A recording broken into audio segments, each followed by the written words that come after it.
Good afternoon, everyone. This is day 30 of the Trump Republican shutdown, and House Republicans remain on vacation. They've canceled votes for 5 consecutive weeks. House Republicans are missing in action. Yet, Speaker Mike Johnson is saying the quiet part out loud.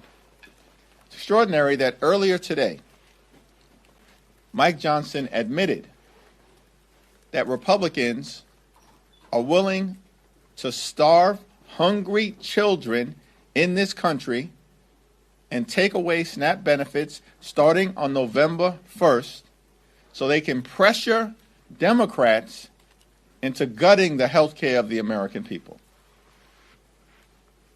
That's what Mike Johnson admitted to just a little while ago. That's extraordinary. But it's what we know to be the case.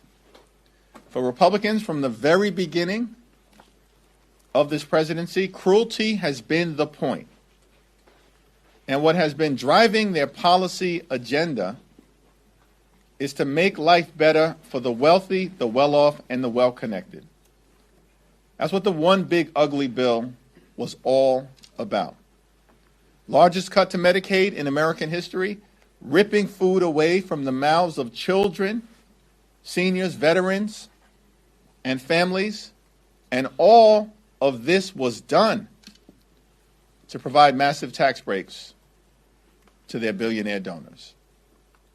And now as we approach November 1st, just 2 days from now, the beginning of open enrollment, tens of millions of Americans, including many in the state of Louisiana, are about to experience dramatically increased premiums, co-pays, and deductibles that will bankrupt them because of Republican refusal to extend the Affordable Care Act tax credits. Democrats will continue to stand up for everyday Americans, for working class Americans, and for middle class Americans, for the poor, the sick, and the afflicted, for the least, the lost, and the left behind throughout this country. We're in this fight until we win this fight because we know we're on the right side of this fight for the American people, to protect their health care and to stop these cruel Republicans from ripping SNAP benefits away from the American people. Questions? Mr. Leader, good afternoon. Thank you. Republicans seem convinced that Democrats are on the verge of caving. We're not going to turn around Wednesday or Thursday morning next week, and there's going to be a big turnaround Tuesday. Republicans have been delusional from the very beginning of this government shutdown situation that they visited on the American people.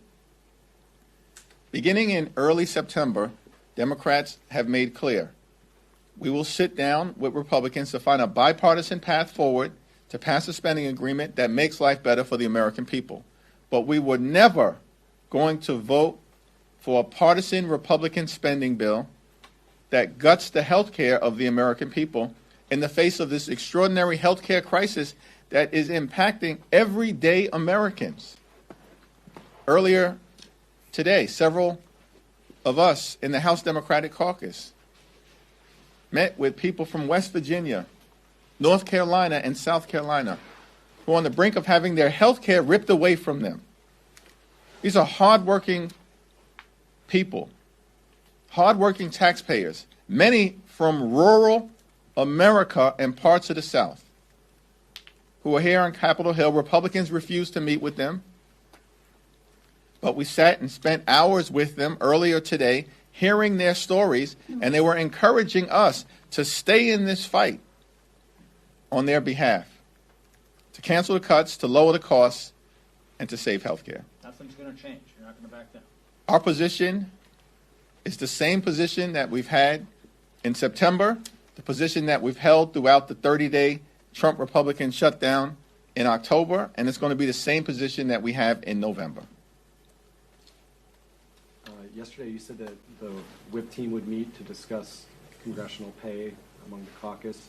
I think you said a week or so ago that the caucus also was going to discuss the topic. Where have you guys come down on this? I think tomorrow's the day that the checks go out, right? Checks go out Checks would ordinarily go out for members of Congress on November 1st. And it's an individual decision that everyone is going to have to make in terms of their own circumstances. And, individual members will make those decisions and then communicate with their constituents, as I plan to do when I'm back home in Brooklyn. So you'll make that decision on November 1st, you'll make it clear what you're doing? On or before November 1st, I'll make it clear to my constituents back home in Brooklyn what I plan to do. Thank you. Thanks. Thank you, Mr. Leader. So the Trump administration, they announced some deliverables from his meeting with President Xi, including, a resumption of large purchases of USC soybeans from China, crackdown on fentanyl shipments from China. The Trump administration said that they would reduce some tariffs in exchange. You've been critical of the president being in Asia during the final days of the month leading up to the SNAP cliff and the ACA open enrollment. Have you had a chance to look at the agreement, and do you think that the deliverables that the Trump administration said that they were able to get from China justify or was worth the president being out of the country in these final days of, SNAP benefits about to expire, the ACA open enrollment starting without a resolution? How are you squaring those deliverables, that agreement, with the fact that the president was gone for these critical days? It appears to most reasonable observers that Donald Trump was punked on the world stage by the Chinese Communist Party. The notion that Donald Trump has created all of this trouble for the American people, which he has, the Trump tariffs are raising costs on everyday Americans by thousands of dollars per year. And earlier today, I also met with some small business owners and entrepreneurs who made clear to me in very real terms that the Trump tariffs are going to force many of them to shutter their businesses and abandon their dreams. Donald Trump created this massive inferno that's spreading all across the country and now wants to pretend as if he's a firefighter by putting out the damage that he has created and returning to what? A status quo when you've already increased the expensiveness of life on so many working class Americans and are forcing in real time farmers and small business owners and entrepreneurs to close their businesses? It was all a show as far as we can tell. And the only thing that will change my opinion on that is if everyday Americans start to actually see a change in their quality of life, which no one has experienced in a positive direction since the beginning of the Trump presidency. This is a president who repeatedly promised on the campaign trail that costs would go down. Costs haven't gone down. Costs continue to go up. Child care costs up. Housing costs up. Electricity bills through the roof. Grocery costs up.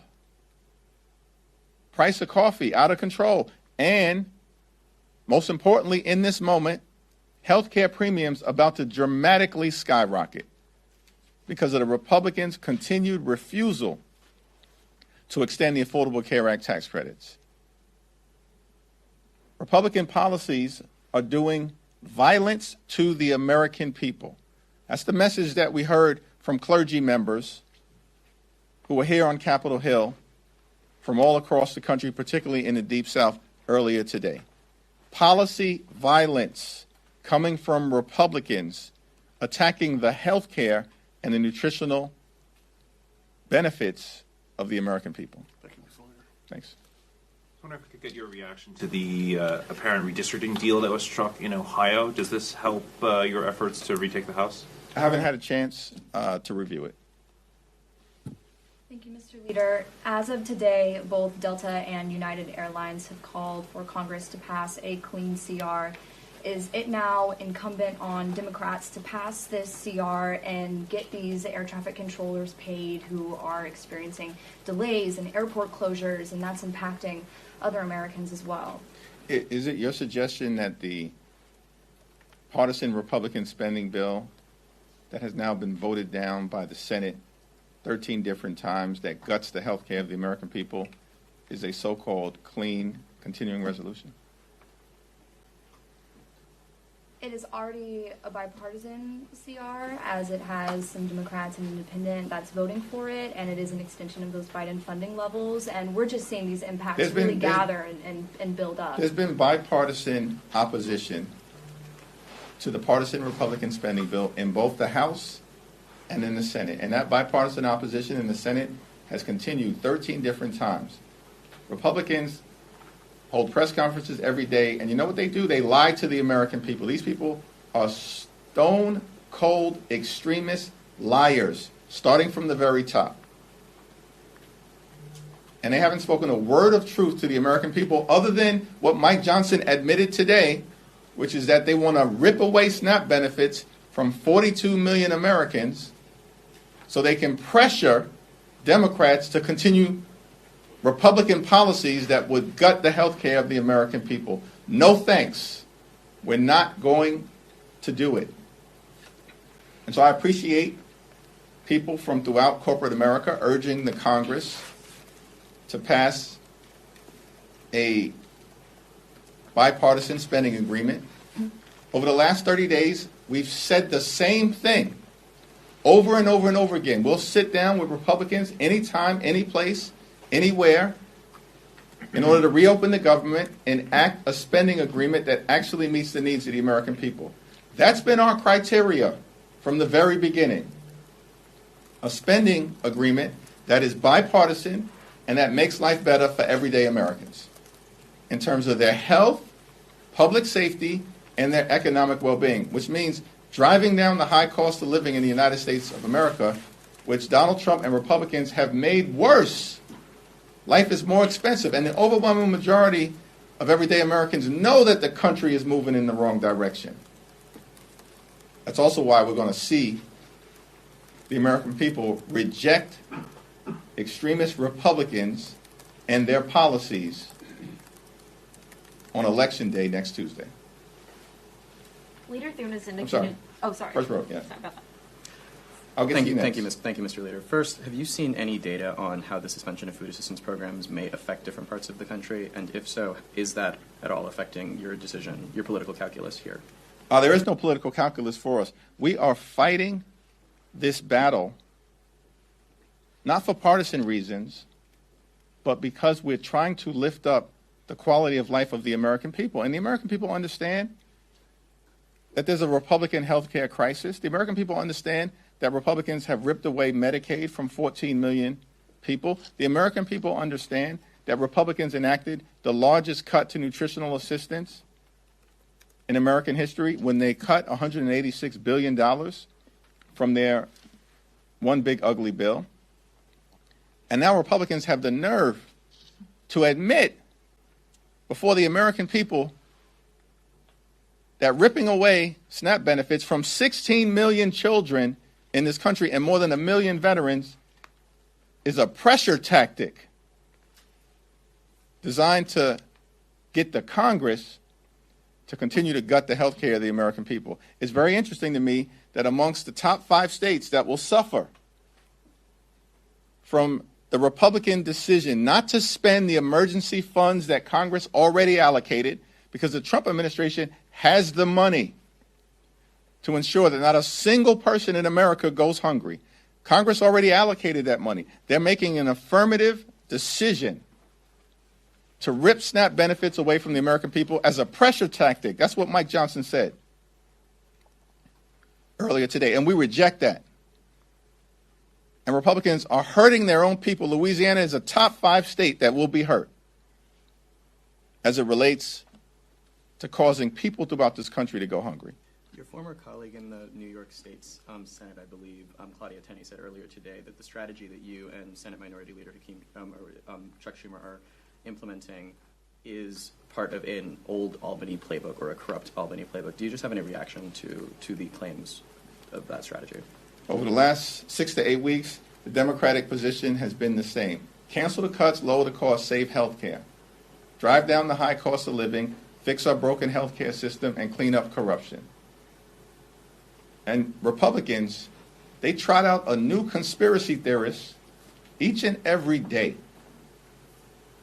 And now they've dusted one off from the state of New York. We haven't heard from her literally in years. And, I mean, it's all falling on deaf ears. Because, well, they change their message every week. The only thing consistent is that they lie.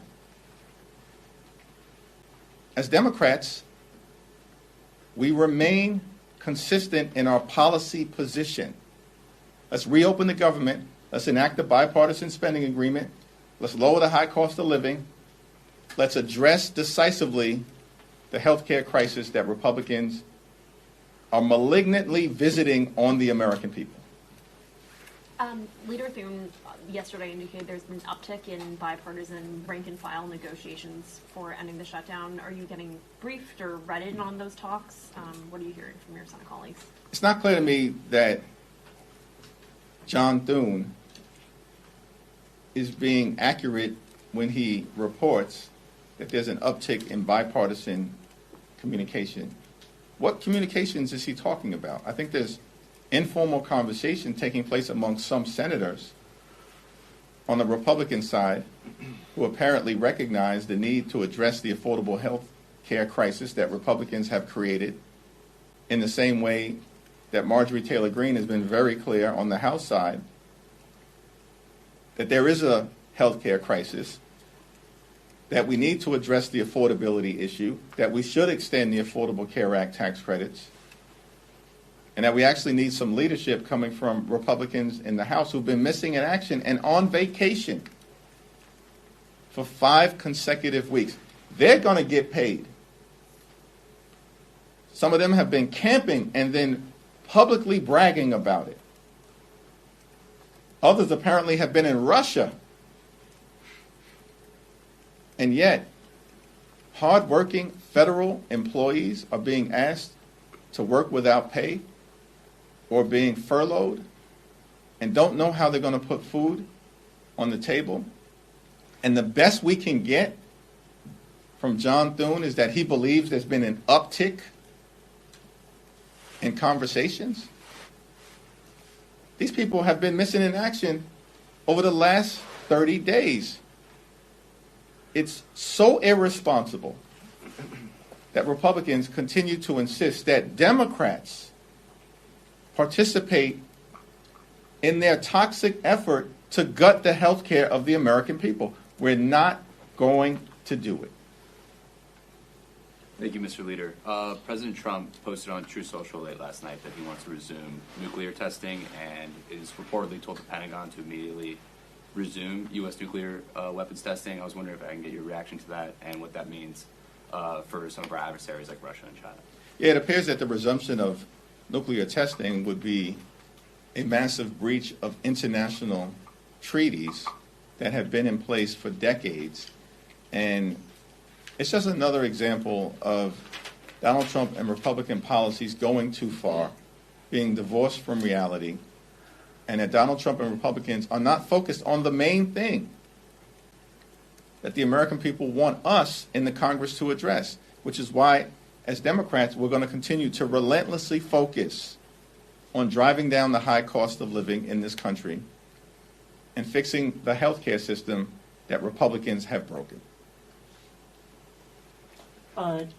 Yesterday and today, Senate Democrats, particularly Senator Warner, have been upset about the GOP only Senate briefing about the strikes in the Caribbean. You, as a member of the Gang of Eight, have you had any briefing or had any talks with intel officials about it? No intel talk has taken place, even amongst the Gang of Eight, and certainly no information has been presented from the Trump administration or the intel community that provides any basis for the strikes that we've seen, anchored in the law or the Constitution, off the coast of South America. Do you believe there needs to be a briefing of the Gang of Eight? Yes. I wanted to ask, when was the last time you did speak to Delegate Eleanor Holmes Norton? And considering the recent police report that indicated she had dementia and needed a caretaker with power of attorney, do you think she should run for re-election? Yeah, I'm unaware of that particular report and haven't had a conversation with Delegate Holmes Norton in a few weeks. Thank you, everyone. Thank you.